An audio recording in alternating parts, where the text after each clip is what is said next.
on the backside of 20. Let's get to the recap.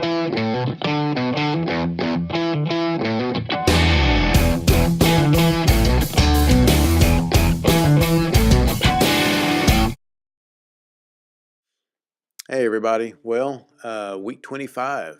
We're just marching along. It was a pretty good week of workouts. Really fairly uneventful, which is always good. No drama. Just grinding out miles. That's what's happening in the kind of the meat or the heart of the training program for this Ironman. I've thrown a kink in things. It's the first of the year.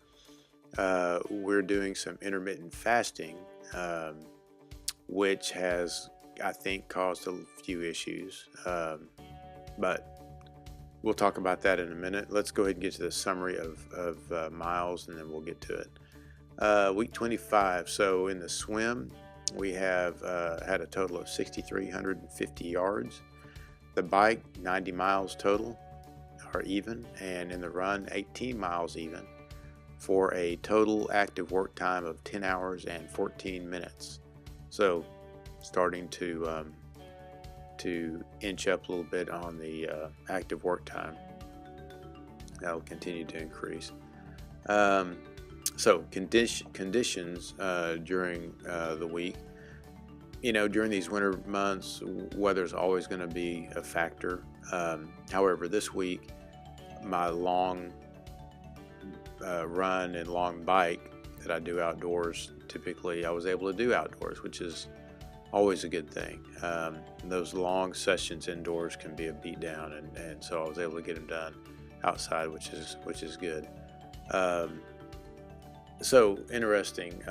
My long, it kind of showed itself on my long run on Thursday and my long bike on Saturday. As I mentioned, we're doing this intermittent fasting. We're doing the 16-8 program, which is 16 hours of fasting and then 8 hours of an eating window. Okay, very common, it's kind of the basic intermittent fasting program. So not too aggressive, but you got to be diligent. So far, it's worked out great. I'm in week 3, starting week 3. So I'm eating about the same calories that I have been during my training, but I have to squeeze them into that smaller, narrower window. Anyways, it's been a little bit of a challenge to get my workouts in and get the calories crammed down my throat before I have to stop eating and still be able to consume the amount of calories I need. We'll figure it out. But my goal is to lean up a little bit, lose some body fat. Like I mentioned, I want to get down to about 155. I've got about 4 pounds to lose, or 3 or 4 pounds to lose. And of course, my perfect plan is to lose all of that in fat, no muscle. I really don't want to sacrifice any power. And so I'm gonna have to it's kind of walking a tightrope a bit.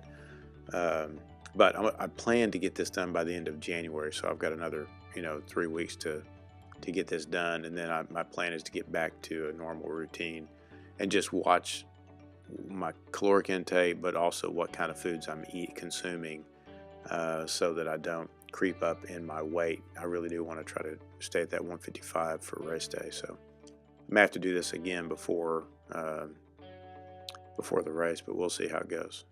Injury update, again, pretty uneventful, which is great news.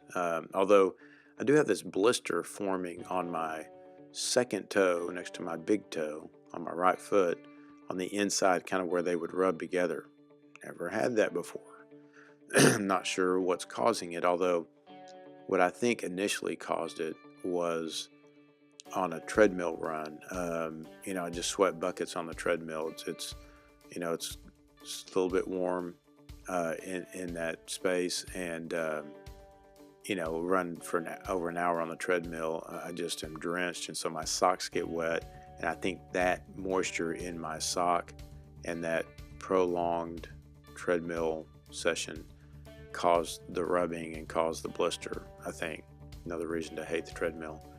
So I'm going to have to kind of baby that a little bit, get it to his pretty significant blister. So I'm going to have to try to get it to heal up, and then test it again, see what's going on. But other than that, foot's okay, shoulder's okay, no complaints. So summary, pretty good week of grinding out the miles. More where that came from, so stick with us.